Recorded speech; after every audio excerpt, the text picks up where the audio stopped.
การอ่านพระธรรมของพระเจ้าองค์ทรงฤทธานุภาพสูงสุดการปรากฏตัวและภารกิจของพระเจ้าความลึกลับแห่งการบังเกิดเป็นมนุษย์ 4. พวกเจ้าควรรู้จักเรื่องราวที่อยู่เบื้องหลังพระคัมภีร์และเกี่ยวกับการสร้างพระคัมภีร์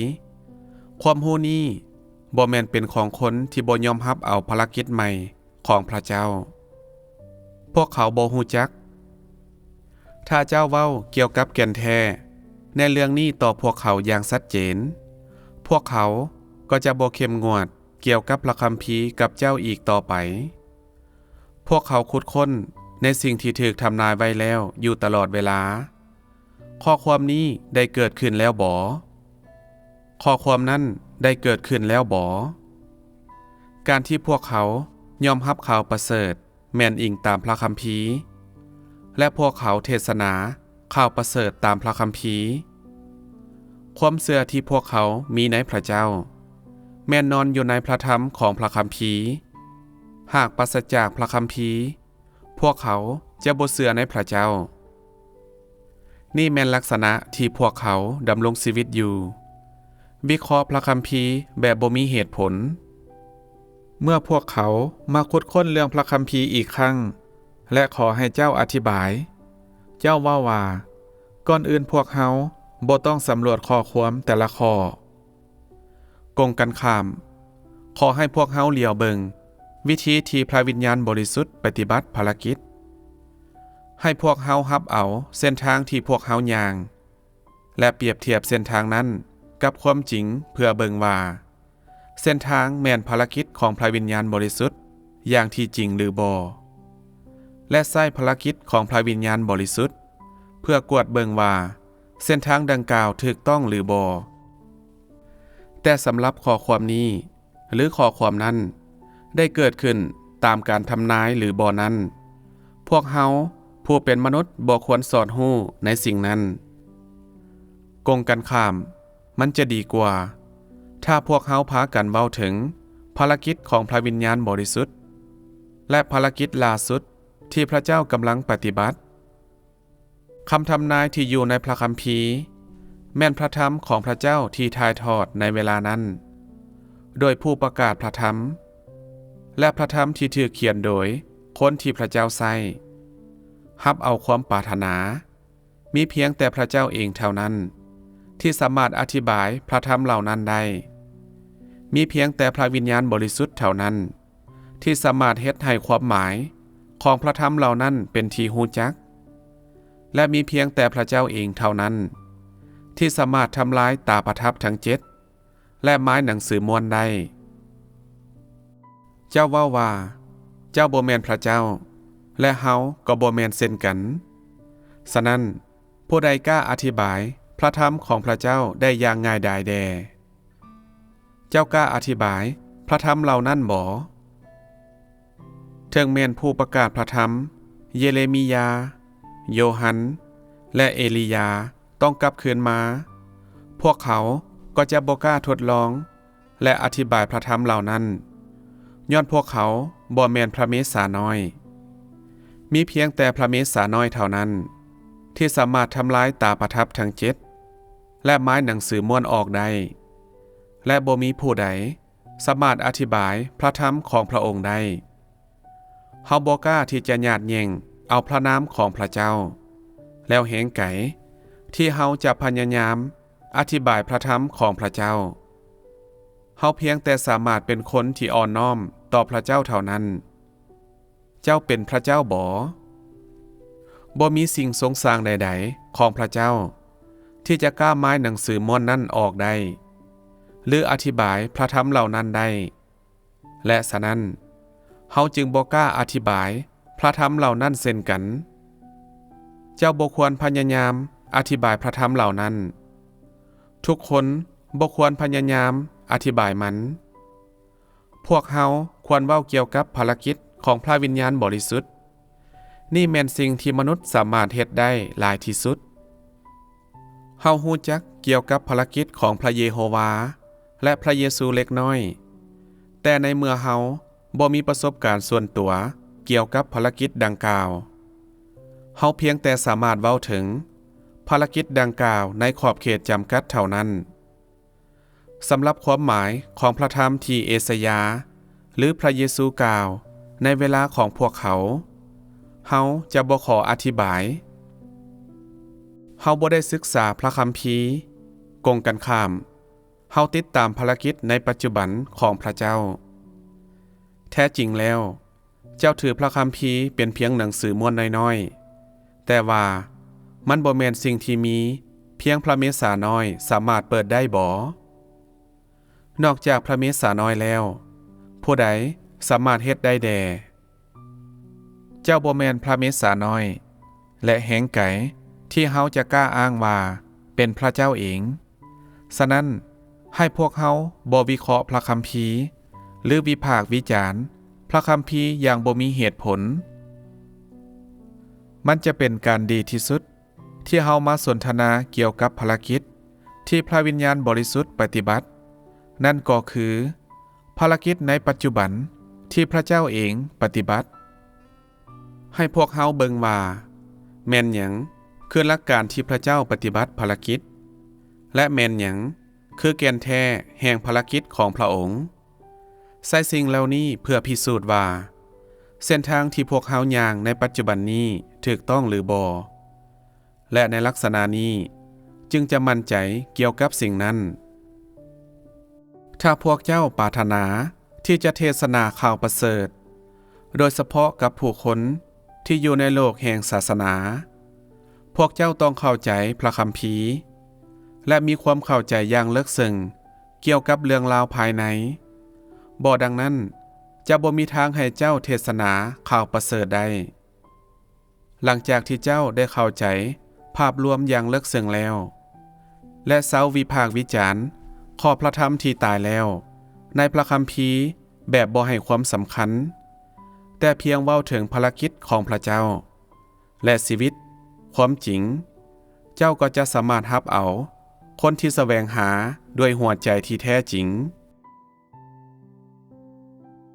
ภารกิจของพระเยโฮวาพระบัญญัติที่พระองค์สร้างขึ้นและหลักการที่พระองค์ชี้นำมนุษย์ในการดำรงชีวิตของพวกเขาเนื้อในของภารกิจที่พระองค์ปฏิบัติในยุคแห่งพระบัญญัติความหมายที่พระองค์สร้างพระบัญญัติความสำคัญของภารกิจของพระองค์ต่อยุคแห่งพระคุณและภารกิจที่พระองค์ปฏิบัติในยุคสุดท้ายนี้สิ่งเหล่านี้เป็นสิ่งที่พวกเจ้าควรเข้าใจขั้นตอนทำอิฐแม่นภารกิจของยุคแห่งพระบัญญัติขั้นตอนที่2แม่นภารกิจของยุคแห่งพระคุณและขั้นตอนที่3แม่นภารกิจของยุคสุดท้ายพวกเจ้าต้องชัดเจนเกี่ยวกับขั้นตอนของภารกิจเหล่านี้ของพระเจ้าตั้งแต่การเริ่มต้นจนถึงจุดสิ้นสุดทั้งหมดแม่นมี3ขั้นตอนแม่นหยังคือแก่นแท้ของแต่ละขั้นตอนของภารกิจมีจักขั้นตอนที่ถูกปฏิบัติในภารกิจของแผนการคุ้มครอง 6,000 ปีขั้นตอนเหล่านี้จะถูกปฏิบัติแนวใดและเป็นหยังแต่ละขั้นตอนจึงถูกปฏิบัติในลักษณะเฉพาะของมันสิ่งเหล่านี้ล้วนแล้วแต่เป็นคำถามที่สำคัญภารกิจของแต่ละยุคมีคุณค่าในการเป็นตัวแทนของยุคนั้นๆพระเยโฮวาปฏิบัติภารกิจหยังเป็นอย่างพระองค์จึงปฏิบัติภารกิจในลักษณะนั้นเป็นอย่างพระองค์จึงถูกเอิ้นว่าพระเยโฮวาเช่นเดียวกันพระเยซูปฏิบัติภารกิจหยังในยุคแห่งพระคุณและพระองค์ปฏิบัติภารกิจดังกล่าวนั้นในลักษณะใดมีอุปนิสัยของพระเจ้าในด้านใดแด่ที่แสดงออกในแต่ละขั้นตอนของภารกิจและในแต่ละยุคด้านใดของอุปนิสัยของพระองค์ที่แสดงออกมาในยุคแห่งพระบัญญัติแล้วด้านใดแสดงออกในยุคแห่งพระคุณแล้วในยุคสุดท้ายเดสิ่งเหล่านี้แม่นคำถามจำเป็นที่พวกเจ้าต้องเข้าใจอย่างจ่าแจ้งอุปนิสัยทั้งหมดของพระเจ้าแม่นถูกเปิดเผยออก ตลอดแผนการคุ้มครอง 6,000 ปีของพระองค์มันบ่ได้ถูกเปิดเผยเพียงแต่ในยุคแห่งพระคุณหรือยุคแห่งพระบัญญัติเท่านั้นแล้วแห่งไก่ที่จะถูกเปิดเผยเพียงแต่อยู่ในยุคสุดท้ายเท่านั้นภารกิจที่ถูกปฏิบัติในยุคสุดท้ายแม้นเป็นตัวแทนให้กับการพิพากษาความโกรธให้และการเคียนตีภารกิจที่ปฏิบัติในยุคสุดท้ายบ่สามารถแทนภารกิจของยุคแห่งพระบัญญัติได้หรือแทนยุคแห่งพระคุณได้ถึงอย่างใดก็ตาม3ขั้นตอนเชื่อมโยงกันเป็นอันหนึ่งอันเดียวและขั้นตอนทั้งหมดแม่นภารกิจของพระเจ้าองค์เดียวตามธรรมศาสตร์แล้วการปฏิบัติภารกิจนี้ถูกแบ่งออกเป็นยุคที่แตกต่างกันภารกิจที่สำเร็จในยุคสุดท้ายเป็นภารกิจที่นำทุกสิ่งไปสู่การสิ้นสุดภารกิจที่สำเร็จในยุคแห่งพระบัญญัติแม่นภารกิจแห่งการเริ่มต้นและภารกิจที่สำเร็จในยุคแห่งพระคุณแม่นภารกิจแห่งการไถ่บาปสำหรับนิมิตของภารกิจที่อยู่ในแผนการคุ้มครอง 6,000 ปีนี้บ่มีผู้ใดสามารถรับเอาความรู้หรือความเข้าใจและนิมิตเหล่านี้ก็ยังเป็นปริศนาอยู่ในยุคสุดท้ายมีเพียงภารกิจของพระธรรมเท่านั้นที่ถูกปฏิบัติเพื่อนำไปสู่ยุคแห่งอาณาจักรแต่ยุคสุดท้ายบ่แม่นตัวแทนของยุคทั้งหมดยุคสุดท้ายก็เป็นยุคสุดท้ายและยุคแห่งอาณาจักรก็คือยุคแห่งอาณาจักรซึ่งบ่แม่นตัวแทนของยุคแห่งพระคุณหรือยุคแห่งพระบัญญัตินั่นคือความจริงในระหว่างยุคสุดท้ายภารกิจทั้งหมดในแผนการคุ้มครอง 6,000 ปีแม่นถูกเปิดเผยให้พวกเจ้าเห็นนี่แม่นการเปิดเผยถึงความลึกลับความลึกลับประเภทนี้แม่นสิ่งที่บ่มีมนุษย์คนใดสามารถเปิดเผยได้บ่ว่าความเข้าใจของมนุษย์เกี่ยวกับพระคัมภีร์จะยิ่งใหญ่ส่ำใดมันก็ยังเป็นเพียงคำเว้าเท่านั้นย้อนมนุษย์บ่เข้าใจแก่นแท้ของพระคัมภีร์ในการอ่านพระคัมภีร์มนุษย์อาจเข้าใจความจริงบางอย่างอธิบายพระธรรมบางข้อหรือวิเคราะห์ข้อความบางข้อและบางบทที่โดดเด่นอย่างเข้มงวดแต่เขาจะบ่สามารถแก้ความหมายที่อยู่ภายในพระธรรมเหล่านั้นย้อนสิ่งที่มนุษย์เห็นแม่นเป็นเพียงพระธรรมที่ตายแล้วบ่แม่นเหตุการณ์เกี่ยวกับภารกิจของพระเยโฮวาและของพระเยซูและมนุษย์บ่มีทางไขความลึกลับของภารกิจนี้ได้ฉะนั้นความลึกลับของแผนการคุ้มครอง 6,000 ปีจึงเป็นความลึกลับที่ยิ่งใหญ่ที่สุดเป็นความลี้ลับที่สุดและมนุษย์บ่สามารถยังถึงได้ทั้งหมดบ่มีไผสามารถเข้าใจเจตนาของพระเจ้าโดยกงนอกจากพระองค์เองจะอธิบายและเปิดเผยสิ่งเหล่านั้นให้กับมนุษย์บ่ดังนั้นสิ่งเหล่านี้จะยังเป็นปริศนาต่อมนุษย์ตลอดไปเป็นความลึกลับที่ถูกปกปิดไว้ตลอดไปบ่ต้องห่วงสำหรับคนที่อยู่ในโลกศาสนาถ้าพวกเจ้าบ่ได้รับรู้ในมื้อนี้พวกเจ้าก็จะบ่เข้าใจมันเช่นกันภารกิจ 6,000 ปีนี้ยิ่งลึกลับหลายกว่าคำทำนายทั้งหมดของผู้ประกาศพระธรรมมันเป็นความลึกลับที่ยิ่งใหญ่ที่สุดตั้งแต่การเนรมิตสร้างจนถึงปัจจุบันและบ่มีไผท่ามกลางผู้ประกาศพระธรรมทั่วยุคต่างๆสามารถยังถึงความลึกลับนั้นได้ย้อนความลึกลับนี้แม้นจะถูกเปิดเผยออกในยุคสุดท้ายเท่านั้นและบ่เคยถูกเปิดเผยมาก่อนถ้าพวกเจ้าสามารถเข้าใจความลึกลับนี้ได้และถ้าพวกเจ้าสามารถเข้าใจความลึกลับนี้ได้ทั้งหมดแล้วบุคคลในศาสนาทุกคนก็จะถูกเอาชนะโดยความลึกลับนี้มีเพียงแต่สิ่งนี้เท่านั้นที่เป็นนิมิตที่ยิ่งใหญ่ที่สุดมันเป็นสิ่งที่มนุษย์ปรารถนาอยากเข้าใจหลายที่สุดแต่มันก็เป็นสิ่งที่บ่จะแจ้งสำหรับเขาหลายที่สุดเมื่อพวกเจ้าอยู่ในยุคแห่งพระคุณพวกเจ้าบ่เข้าใจว่าพระเยซูปฏิบัติภารกิจหยัง หรือพระเยโฮวาปฏิบัติภารกิจเกี่ยวกับหยังผู้คนบ่เข้าใจว่าเป็นหยังพระเยโฮวาจึงกำหนดกฎบัญญัติเป็นหยังพระองค์จึงขอให้ปวงชนรักษากฎบัญญัติหรือเป็นหยังพระวิหารจึงถูกสร้างขึ้นและแหงไกที่ผู้คนจะเข้าใจว่าเป็นหยังชาวอิสราเอลจึงถูกนำพาจากอียิปต์ไปสู่ถิ่นแห่งแล้งกันดารและหลังจากนั้นก็ไปสู่กานาอานจนถึงปัจจุบันปัญหาเหล่านี้จึงได้ถูกเปิดเผยออกภารกิจในยุคสุดท้ายเป็นขั้นตอนสุดท้ายของ3ขั้นตอนมันเป็นภารกิจของอีกยุคใหม่และบ่แม่นตัวแทนของภารกิจแห่งการคุ้มครองทั้งหมดแผนการคุ้มครอง 6,000 ปีถูกแบ่งออกเป็น3ขั้นตอนของภารกิจบ่มีขั้นตอนใดสามารถเป็นตัวแทนภารกิจทั้ง3ยุคได้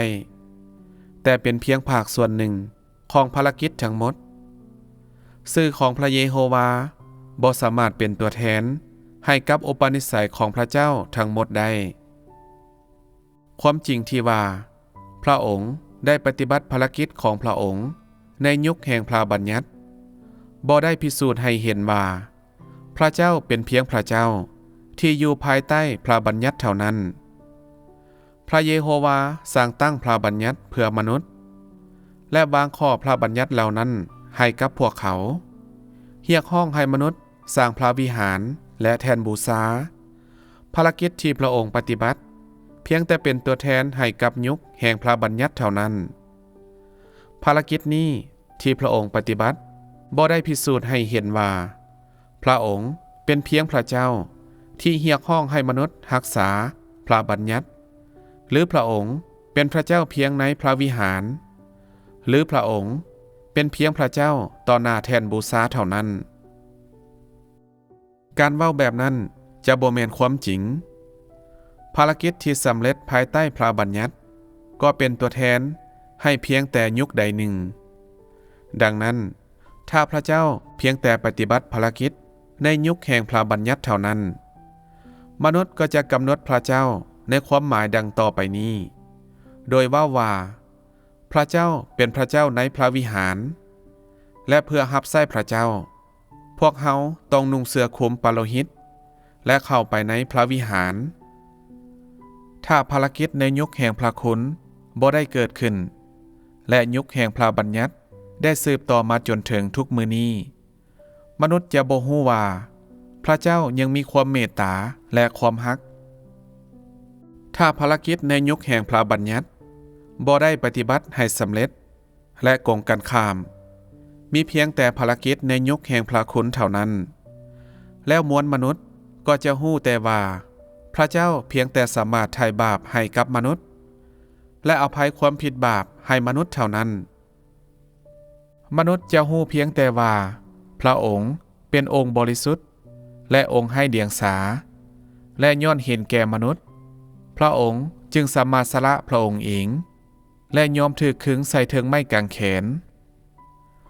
มนุษย์จะฮู้แต่เพียงสิ่งเหล่านี้แต่จะบ่เข้าใจในสิ่งอื่นใดเลยฉะนั้นแต่ละยุคแสดงให้เห็นส่วนหนึ่งของอุปนิสัยของพระเจ้าแต่สำหรับส่วนใดของอุปนิสัยของพระเจ้า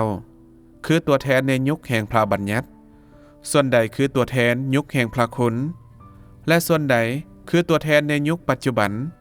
แม่นขึ้นอยู่กับทั้ง3ยุคเมื่อ3ยุคได้รวมเข้ากันเป็นอันหนึ่งอันเดียวกันแล้ว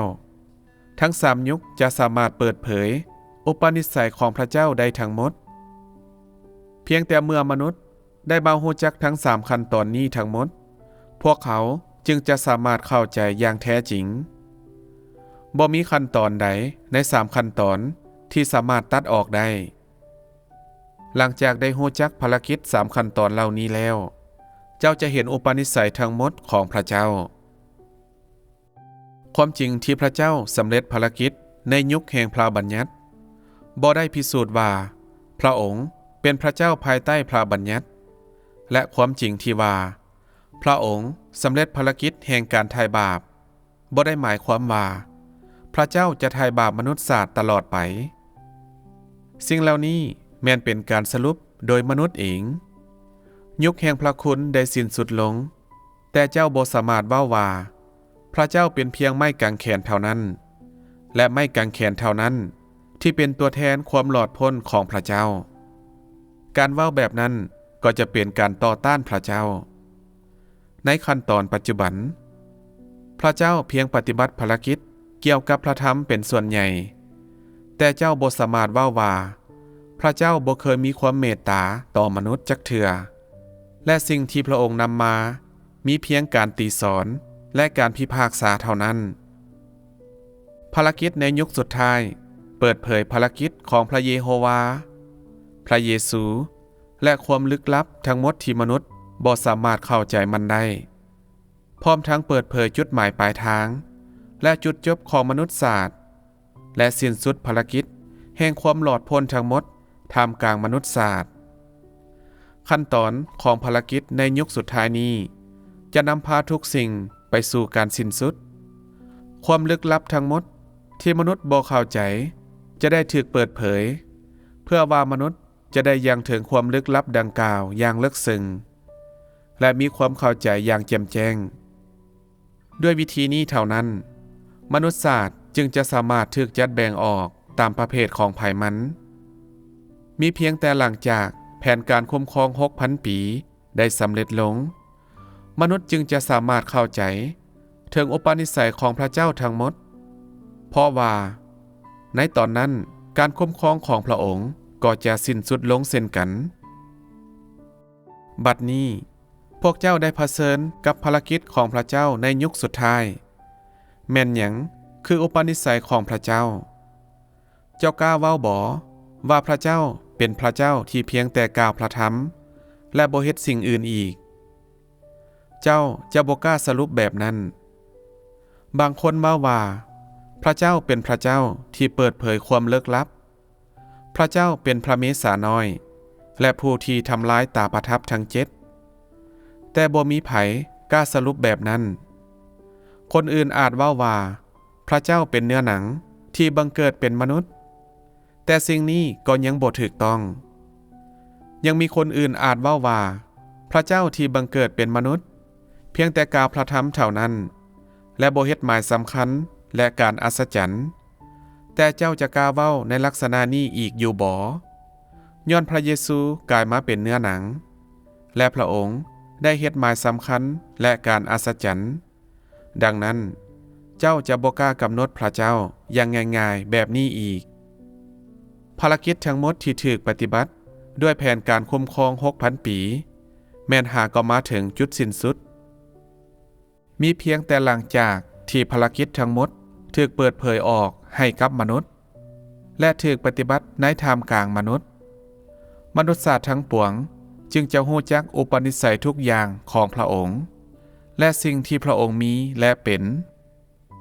เมื่อภารกิจในขั้นตอนนี้ถูกเฮ็ดให้สำเร็จอย่างสมบูรณ์ความลึกลับทั้งปวงที่มนุษย์บ่เข้าใจก็จะถูกเปิดเผยออกความจริงทุกอย่างที่บ่เข้าใจก่อนหน้านี้ก็จะถูกเฮ็ดให้จ่าแจ้งขึ้นและมนุษยศาสตร์จะรับรู้ถึงเส้นทางและจุดหมายปลายทางในอนาคตของพวกเขานี่แม่นภารกิจทั้งหมดที่จะถูกปฏิบัติในขั้นตอนปัจจุบันถึงแม้นว่าเส้นทางที่มนุษย์เดินในปัจจุบันเป็นเส้นทางแห่งไม้กางแขนและเส้นทางแห่งความทุกข์ทรมานแต่สิ่งที่มนุษย์ปฏิบัติและสิ่งที่มนุษย์กินดื่มและซื่นชมทุกมื้อนี้แม้นแตกต่างอย่างสิ้นเชิงจากสิ่งที่มนุษย์ได้รับอยู่ภายใต้พระบัญญัติและในยุคแห่งพระคุณสิ่งที่มนุษย์เรียกร้องในปัจจุบันบ่คือกับสิ่งที่เรียกร้องในอดีตและยิ่งไปกว่านั้นก็บ่คือกับสิ่งที่ได้เรียกร้องจากมนุษย์ในยุคพระบัญญัติแล้วแม่นหยังคือสิ่งที่เรียกร้องจากมนุษย์ภายใต้กฎพระบัญญัติในเวลาที่พระองค์ปฏิบัติภารกิจของพระองค์ในดินแดนอิสราเอล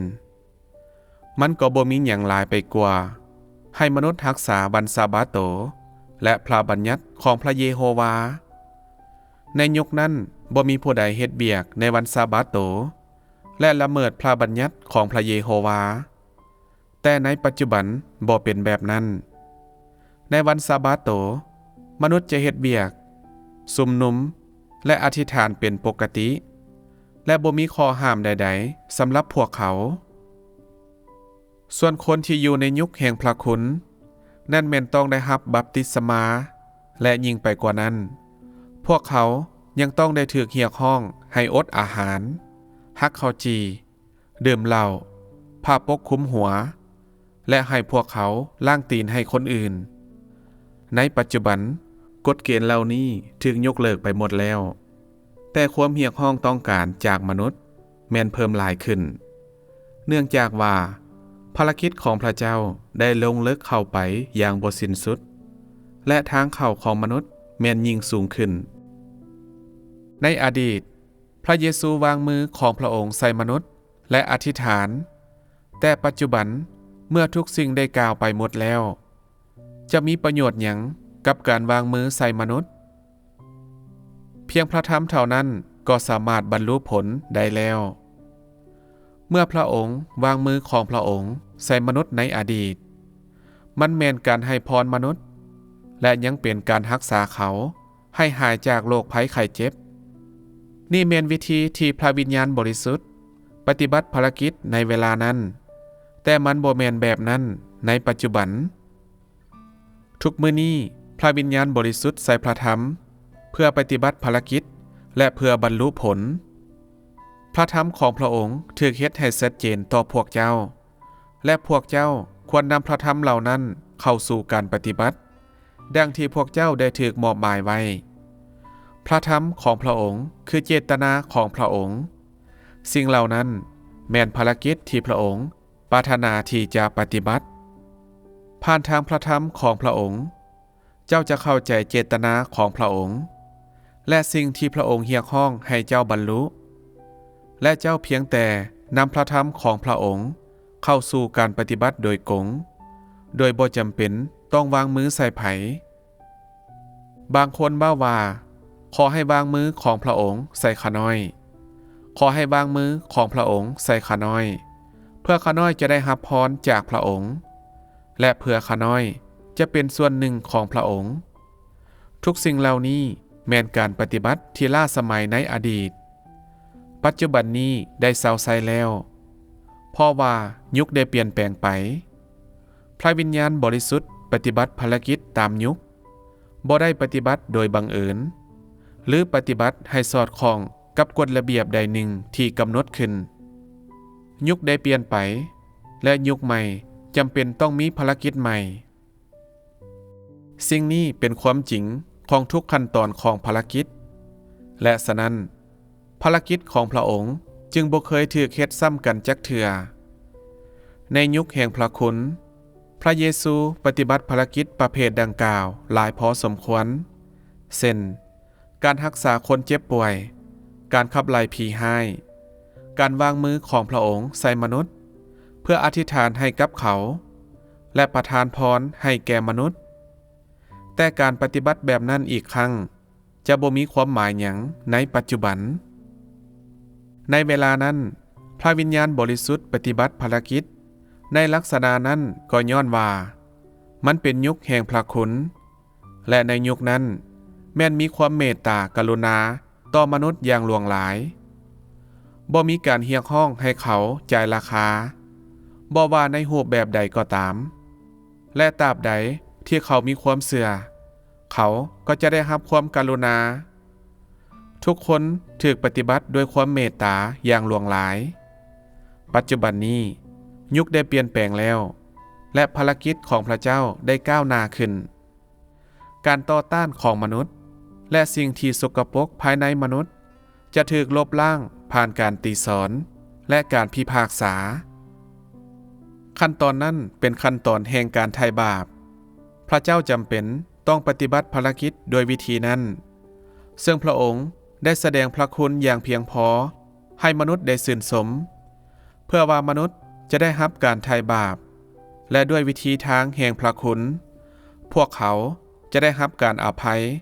จากความผิดบาปของพวกเขาแต่ขั้นตอนปัจจุบันนี้แม่นเพื่อเปิดเผยความบ่ชอบธรรม ภายในมนุษย์ด้วยวิธีการตีสอนการพิพากษาการลงโทษด้วยพระธรรมพร้อมด้วยวินัยและการเปิดเผยพระธรรมเพื่อมนุษย์จะได้หลอดพ้นนี่แม่นภารกิจที่เลิกซึ้งกว่าการไถ่บาปความกรุณาในยุคแห่งพระคุณแม่นเพียงพอสำหรับการชื่นชมของมนุษย์บัดนี้เมื่อมนุษย์ได้สัมผัสกับพระคุณนี้แล้วพวกเขาบ่จำเป็นต้องชื่นชมมันอีกต่อไปภารกิจนี้ได้ผ่านไปแล้วและบ่ต้องปฏิบัติมันอีกต่อไปบัดนี้มนุษย์จะถูกช่วยให้รอดพ้นผ่านการพิพากษาแห่งพระธรรมหลังจากที่มนุษย์ถูกตัดสินตีสอนและสำลาล้างจากนั้นอุปนิสัยของพวกเขาก็ได้รับการเปลี่ยนแปลงทั้งหมดนี้บ่แม่นย้อนพระธรรมที่เฮาได้กล่าวบ่แต่ละขั้นตอนของภารกิจแม่นถูกปฏิบัติอิงตามความก้าวหน้าของมวลมนุษยชาติและอิงตามยุคสมัยนั้นภารกิจทั้งหมดมีความสำคัญและถูกปฏิบัติเพื่อผลประโยชน์แห่งความหลอดพ้นครั้งสุดท้ายเพื่อมนุษย์อาจมีจุดหมายปลายทางที่ดีในอนาคตและเพื่อมนุษยชาติจะได้ถูกจัดแบ่งออกอิงตามประเภทของพวกเขาในที่สุดภารกิจแห่งยุคสุดท้ายแม่นเพื่อกล่าวพระธรรมการเปลี่ยนแปลงครั้งยิ่งใหญ่จะเกิดผลในมนุษย์โดยผ่านวิธีทางแห่งพระธรรมการเปลี่ยนแปลงในปัจจุบันแม่นมีผลต่อผู้คนที่ยอมรับเอาพระธรรมหลายกว่าต่อผู้คนที่ยอมรับเอาหมายสำคัญและความอัศจรรย์ของยุคแห่งพระคุณเนื่องจากว่าในยุคแห่งพระคุณนั้นพวกมารร้ายแม่นถูกขับไล่ออกจากมนุษย์โดยการเอามือวางใส่มนุษย์แล้วอธิษฐานแต่การขับไล่มารร้ายแบบนั้นบ่ได้ลบล้างความเสื่อมทรามออกจากจิตใจของมนุษย์เลยมนุษย์ได้รับการรักษาจากความเจ็บป่วยของเขาและรับการอภัยจากความบาปของเขาแต่สำหรับวิธีการลบล้างอุปนิสัยอันเสื่อมทรามแบบซาตานในมนุษย์นั้นภารกิจนี้ยังบ่ได้ปฏิบัติเถื่อมนุษย์เพียงแต่ได้รับความพ้นและได้รับการอภัยจากความบาปของพวกเขาย้อนความเสื่อเท่านั้นแต่ธรรมศาสตร์ความผิดบาปของมนุษย์บ่ได้ถูกทำลายและยังฝังอยู่ในจิตใจของพวกเขาความผิดบาปของมนุษย์ได้รับการอภัยผ่านกิจการของพระเจ้าผู้ที่บังเกิดเป็นมนุษย์แต่นี่บ่ได้หมายความว่ามนุษย์บ่มีความบาปในพวกเขาอีกต่อไปความผิดบาปของมนุษย์ได้รับการอภัยผ่านเครื่องบูชาไถ่บาปแต่สำหรับวิธีที่จะเฮ็ดให้มนุษย์บ่มีความผิดบาปอีกต่อไปและวิธีที่จะทำลายล้างและเปลี่ยนแปลงธรรมศาสตร์ความผิดบาปของพวกเขาอย่างสิ้นเชิงนั้นมนุษย์บ่มีวิธีแก้ไขปัญหานี้เลยความผิดบาปของมนุษย์ได้รับการอภัยและนี่ก็ย้อนภารกิจแห่งการถือขึงที่ไม้กางเขนของพระเจ้าแต่มนุษย์ยังสืบต่อดำรงชีวิตอยู่กับอุปนิสัยอันเสื่อมทรามแบบซาตานคือเก่าเมื่อเป็นเช่นนี้มนุษย์ต้องได้ช่วยให้หลอดพ้นอย่างสมบูรณ์จากอุปนิสัยที่เสื่อมทรามแบบซาตานของพวกเขาเพื่อธรรมศาสตร์แห่งความผิดบาปของพวกเขาจะได้ถูกทำลายล้างอย่างสมบูรณ์และจะบ่มีความเสื่อมทรามเกิดขึ้นอีกต่อไปด้วยวิธีนี้จะเฮ็ดให้อุปนิสัยของมนุษย์ได้รับการเปลี่ยนแปลงใหม่แต่มนุษย์ต้องเข้าใจหนทางแห่งการเติบโตของชีวิตต้องเข้าใจหนทางแห่งชีวิตและเข้าใจหนทางในการเปลี่ยนแปลงอุปนิสัยของพวกเขายิ่งไปกว่านั้นมนุษย์ต้องได้ปฏิบัติตามเส้นทางดังกล่าวนี้เพื่ออุปนิสัยของพวกเขาจะได้รับการเปลี่ยนแปลงเทื่อละหน่อยและใช้ชีวิตอยู่ภายใต้แสงสว่างเพื่อทุกสิ่งที่พวกเขาปฏิบัติจะสอดคล้องกับเจตนาของพระเจ้าเพื่อพวกเขาจะปาทิมอุปนิสัยซัวร้ายที่เสื่อมโทรมเพื่อพวกเขาจะได้เป็นอิสระจากอิทธิพลแห่งความมืดของซาตานและหลุดพ้นออกจากความผิดบาปอย่างสมบูรณ์ เมื่อนั้นมนุษย์จะได้รับความหลอดพ้นอย่างครบถ้วนในเวลาที่พระเยซูปฏิบัติภารกิจของพระองค์นั้นความรู้ของมนุษย์เกี่ยวกับพระองค์ยังมืดมัวอยู่และบ่ทันแจ่มแจ้งเทื่อมนุษย์เชื่อเสมอว่าพระองค์เป็นบุตรชายของเดวิดและประกาศพระองค์ให้เป็นศาสดาที่ยิ่งใหญ่เป็นพระผู้เป็นเจ้าที่มีความเมตตากรุณาที่ไถ่บาปให้กับมนุษย์ย้อนความเชื่อของพวกเขาบางคนก็ได้รับการปีนปัวเพียงแต่ได้จับบ่ายขอบเสื้อผ้าของพระองค์คนตาบอดก็สามารถเห็นและแม้แต่คนตายยังสามารถฟื้นคืนได้ถึงอย่างใดก็ตามมนุษย์บ่สามารถค้นพบอุปนิสัยชั่วร้ายอันเสื่อมทรามที่ฝังลึกอยู่ภายในตัวพวกเขาหรือพวกเขาบ่ฮู้วิธีทางกำจัดอุปนิสัยนั้นออกไปมนุษย์ได้รับพระกรุณาอย่างใหญ่หลวงเช่นความสงบสุขความสุขของร่างกายความศรัทธาเพียงคนเดียวก็นำการอวยพรมาถึงครอบครัวทั้งหมดการรักษาความเจ็บป่วยและอื่นๆส่วนที่เหลือแม้นเป็นการกระทำดีของมนุษย์และการมีศีลธรรมถ้ามนุษย์สามารถดำรงชีวิตบนพื้นฐานสิ่งเหล่านี้พวกเขาถือว่าเป็นผู้เชื่อที่เหมาะสมที่สุดมีเพียงผู้เชื่อแบบนี้เท่านั้นเมื่อตายไปจะได้ไปสู่สวรรค์ซึ่งหมายความว่า